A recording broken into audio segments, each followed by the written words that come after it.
নমস্কার।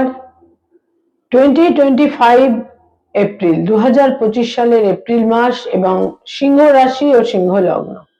সিংহ রাশি সিংহ লগ্নের এপ্রিল মাসের রাশিফল, যাকে জ্যোতিষের পরিভাষায় বলা হয় গোচর ফল। সিংহ রাশি সিংহ লগ্নের জাতক জাতিকাদের জন্য 2025 এর এপ্রিল মাস ঠিক কিরকম কাটবে, কি থাকছে কোয়ালিটি অফ টাইম বা সময়ের গুণগত বৈশিষ্ট্য। জ্যোতিষশাস্ত্র কিন্তু আসলে মূলত আন্ডারস্ট্যান্ডিং অফ টাইম, সময়কে বোঝা। সিংহ রাশি সিংহ লগ্ন অর্থাৎ সাইন লিও, ন্যাচারাল জোডিয়াকের যেটা পঞ্চম ঘর বা ফিফথ হাউস। সিংহ রাশি সিংহ লগ্নের জন্য এপ্রিল মাস ঠিক কিরকম কাটবে সেটা জানতে বা বুঝতে গেলে যেটা আমাদের প্রথমেই প্রয়োজন দেখতে হয় তা হচ্ছে কি থাকছে গোচর সঞ্চার, কারেন্ট প্রগ্রেশনে গ্রহদের কি অবস্থান, মুভমেন্ট ইত্যাদি তৈরি হচ্ছে এবং তার ভিত্তিতেই কিন্তু এই কোয়ালিটি অফ টাইম তৈরি হয়ে থাকে। অর্থাৎ গোচর ফল বা প্রচলিতভাবে যাকে রাশিফল বলা হয়। সিংহ রাশি সিংহ লগ্ন, সিংহ রাশি সিংহ লগ্নের অধিপতি গ্রহ রবি থাকছে রাশি লগ্নের ঠিক অষ্টমে বা 8th হাউসে। অষ্টম ঘরে বা 8th হাউসে রবি থাকছে প্রথম 14টা দিন এবং তারপর রবি চলে আসছে তাদের নবমে বা 9th হাউসে, যেখানে রবি তুঙ্গস্থ হবে। সেকেন্ড হাউসে থাকছে কেতু পুরো মাসটাই এবং অষ্টমে তো রাহুও থাকছে পুরো মাস এবং সেখানে বুধও থাকছে পুরো মাস। 7th এপ্রিল বুধ মার্গী গতিতে ফিরবে। সেখানে শুক্র, অষ্টম ঘরে শুক্রও থাকছে পুরো মাস। সেখানে 13th এপ্রিল শুক্র বক্র গতি থেকে মার্গী গতিতে ফিরছে। 8th হাউস অত্যন্ত হেভি হচ্ছে। 8th হাউস মানুষের জীবনে আমরা নানা রকম নেতিবাচক দিককেই ইন্ডিকেট করে থাকি, কিন্তু এই অষ্টম ঘর মানুষের জীবনে নানা রকমের ট্রান্সফরমেশন, রূপান্তর বা খুব ডিপ রুটেড কিছু পরিবর্তনের ক্ষেত্রেও কিন্তু অতি অবশ্য তৈরি করে দিয়ে থাকে। তাকে নিধন স্থান বলা হয়, মৃত্যু স্থান বলা হয়। তো 8th হাউস অত্যন্ত হেভি হয়ে থাকছে, এটা খুব গুরুত্বপূর্ণ একটা দিক। এবং অষ্টমে শনিও থাকছে যথারীতি পুরো মাস।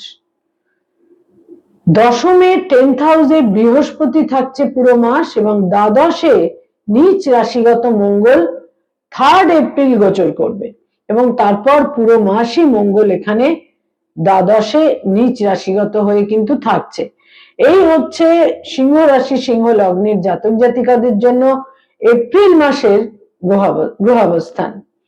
অর্থাৎ যে সৌরমণ্ডলের যে সোলার সিস্টেমে আমরা রয়েছি সেখানে গ্রহদের কি সঞ্চার বা মুভমেন্ট তৈরি হচ্ছে, খুব গুরুত্বপূর্ণ, খুব ইম্পর্টেন্ট সিংহ রাশি সিংহ লগ্নের জাতক জাতিকাদের জন্য এই মাসে।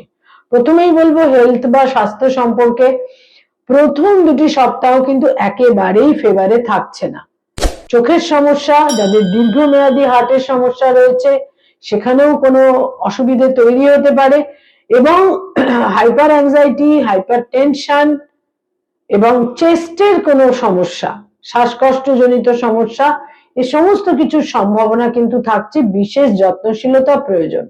আয়ের ক্ষেত্র বা ইনকামের ক্ষেত্র মধ্যম বলা যায়, বিশেষ কোনো ইতিবাচক বলা যাচ্ছে না। আয়ভাব যে খুব বিশেষ শুভ তা নয়।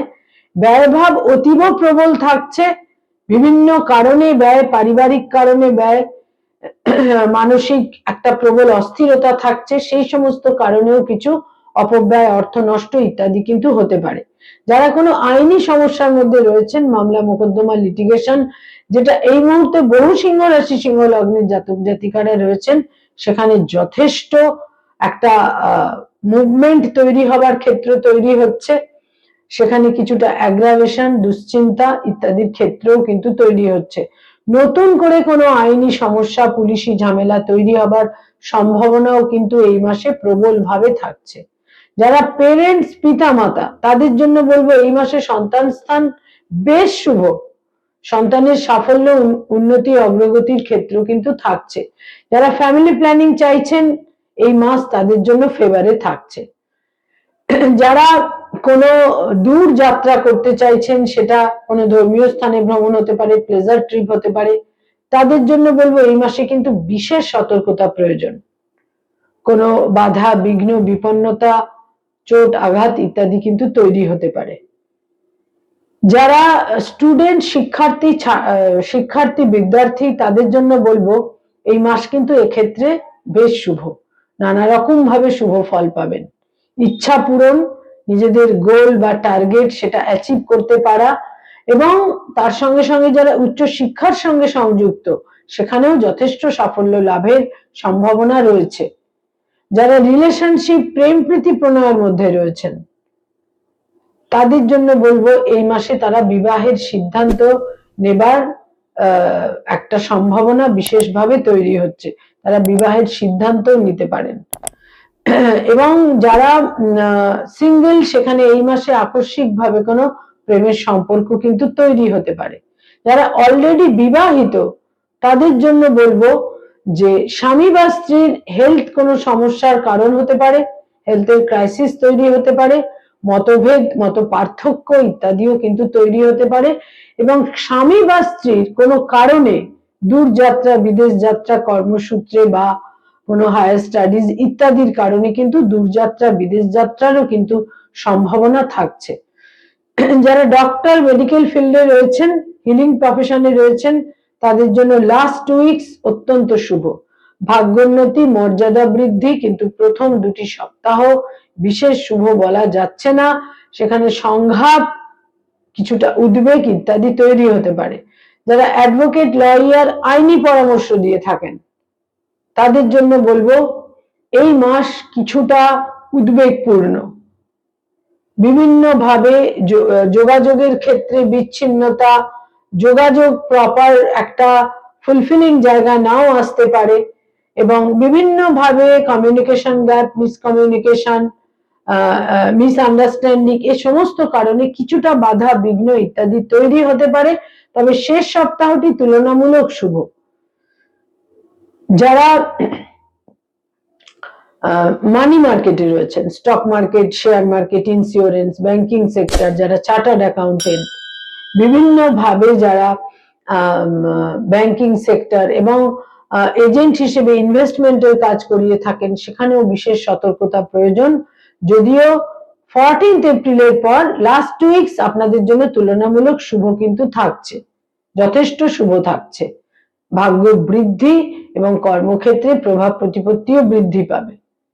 যারা সৃষ্টিশীল কাজ করে থাকেন, যারা কোনোভাবে আর্টিস্ট, শিল্পী, ক্রিয়েটিভ ফিল্ডের মানুষ, ইনোভেটিভ লেখালেখির কাজ করেন, যারা অভিনয়ের জগতে রয়েছেন, ছোট পর্দায় বড় পর্দায়, বাচিক শিল্পী, সঙ্গীত শিল্পী, বিভিন্নভাবে পারফর্মিং আর্টের সঙ্গে সংযুক্ত, এই মাসে আকস্মিকভাবে কোনো যোগাযোগ এবং সেখান থেকে কোনো আশাহত হবার সম্ভাবনা থাকছে, কিন্তু লাস্ট 2 উইকস আপনাদের ইচ্ছা পূরণের ক্ষেত্রে বিশেষ সহায়ক হবে। বিশেষ করে একদম শেষ সপ্তাহটি আপনাদের ইচ্ছা পূরণের ক্ষেত্রে কিন্তু সহায়ক হবে। যারা সরকারি চাকরি করেন, গভর্নমেন্টের সঙ্গে কানেক্টেড হয়ে কাজকর্ম করেন, লাস্ট 2 উইকস অত্যন্ত শুভ। ভাগ্যের ফেভার পাবেন, ভাগ্য বৃদ্ধি এবং লাভ কিন্তু আপনাদের বিভিন্ন ভাবে সাপোর্ট এনে দেবে। যারা বেসরকারি ক্ষেত্রে কাজ করেন সেখানে কিন্তু কিছুটা নেতিবাচক দিক থাকছে, তবে শেষ সপ্তাহটি তুলনামূলক শুভ। যারা আইটি সেক্টরে রয়েছেন সেখানে লাস্ট উইক তুলনামূলক শুভ, দূরযাত্রা, বিদেশ যাত্রার কিন্তু সম্ভাবনা থাকছে। যারা কোনো নতুন জব সার্চ করছেন সেখানে বলবো এই মাসের শেষ সপ্তাহটি অপেক্ষাকৃত বা তুলনামূলক শুভ। যারা পলিটিক্যাল ফিগার, রাজনৈতিক ব্যক্তিত্ব, বিশেষ সংঘাতপূর্ণ সময় মাসের প্রথম 15টা দিন, কিন্তু শেষ 15টা দিন এ মাসের আপনারা বিভিন্ন ভাবে আপনাদের প্রতিকূলতাকে অতিক্রম করে মর্যাদাপূর্ণ জায়গায় নিজেদের নিয়ে আসতে পারবেন। যারা পড়ানোর কাজ করেন, স্কুল কলেজ ইউনিভার্সিটিতে পড়িয়ে থাকেন, ফ্যাকাল্টি হিসেবে বিভিন্ন ইনস্টিটিউটে পড়ানোর কাজ করেন, অত্যন্ত শুভ, বিশেষ শুভ সময়। তবে ট্রান্সফার হতে পারেন, স্থানান্তরে যাওয়ার প্রয়োজন হতে পারে এবং মানসিক অস্থিরতা থাকবে। এই মাসে সিংহ রাশি, সিংহ লগ্নের জাতক জাতিকাদের একটা প্রবল মানসিক অস্থিরতা, মানসিক স্বস্তিহীনতা কিন্তু অতি অবশ্যই থাকছে। নতুন গৃহ ক্রয়ের ক্ষেত্রে, কোনো স্থাবর সম্পত্তি ক্রয়ের ক্ষেত্রে, জমি বাড়ি ফ্ল্যাট এই মাস কিন্তু অতটা শুভ থাকছে না। বিশেষ একটা কিন্তু শুভ ফল এই মাসে পাওয়া যাবে না। বয়সে ছোট ভাই বোনেদের সঙ্গে কিছুটা মতবিরোধ হতে পারে, তবে বয়সে বড় ভাই বোনেদের সঙ্গে তুলনামূলক শুভ। সিংহ রাশি এবং সিংহ লগ্নের জাতক জাতিকা যারা tour and travel, hotel and হসপিটালিটির ইন্ডাস্ট্রিতে রয়েছেন, এই মাসে কিন্তু সতর্ক থাকতে হবে। আকস্মিকভাবে অর্থ কোথাও কিন্তু স্টাক করে যেতে পারে। সিংহ রাশি সিংহ লগ্নের জাতক জাতিকাদের এই মাসে 8th হাউস, অষ্টম ঘর অত্যন্ত প্রবল থাকছে। প্রথম 15টা দিন বিশেষ সতর্কতা প্রয়োজন। কয়েকটি রং বা কালার এই মাসে আপনাদের জন্য অত্যন্ত ফেভারেবল এবং শুভ থাকছে। দৈনন্দিন প্রাত্যহিক জীবনে ব্যবহার করতে পারেন, প্রতিকারের মতো কাজ করবে। লাল রং, গোলাপি রং এবং হলুদ রং, এই তিনটে রংকে আপনারা ব্যবহার করতে পারেন। রেড, পিঙ্ক এবং ইয়েলো, এই তিনটে রং অতীব শুভ থাকছে। কয়েকটি ডেট বা তারিখ আপনাদের জন্য অত্যন্ত সিগনিফিকেন্ট, ইম্পর্টেন্ট এবং ইভেন্টফুল থাকছে। তার মধ্যে বলবো 1 তারিখ, 3 তারিখ, 7 তারিখ, 9 তারিখ, 13 তারিখ, 14 তারিখ, 18 তারিখ, 20 তারিখ, 21 তারিখ এবং 27 তারিখ, 28 তারিখ এবং 30 তারিখ। এই ডেটগুলো আপনাদের জন্য অত্যন্ত গুরুত্বপূর্ণ থাকছে। সিংহ রাশি সিংহ লগ্নের জাতক জাতিকাদের এই মাসে মানসিক অস্থিরতা বিশেষভাবে থাকছে। শরীর স্বাস্থ্য সম্পর্কে বিশেষ যত্নশীল থাকতে হবে এবং কোন রকম সংঘাত থেকে নিজেদের দূরে সরিয়ে রাখতে হবে। নমস্কার।